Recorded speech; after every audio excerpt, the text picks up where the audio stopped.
আল্লাহ রশি একটি, আল্লাহ আসমান থেকে জমিনের দিকে প্রলম্বিত রশি নামিয়ে দিয়েছেন। তোমরা যারা যারা জান্নাতে যেতে চাও, আমার রশি নামের কোরআনকে সুদৃঢ়ভাবে মজবুতভাবে ধরো। আমি আল্লাহ দয়া করে টান দিয়ে আহলে কোরআন যারা, কোরআন প্রেমিক যারা, কোরআন যারা বলেছে, আমি তাদেরকে সহজে দয়া করে জান্নাতে পৌঁছে। রাজি আছেন নাকি নাই? জান্নাত কোথায়? ইন্দা সিদরাতিল মুনতাহা ইন্দাহা জান্নাতুল মাওয়া।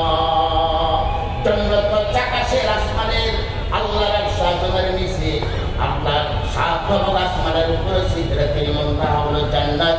আল্লাহ বলেন 12,000 গেলাসি পার হয়ে, 7 আসমান পার হয়ে লাভ দিয়ে জান্নাতে যাওয়া সম্ভব নয়।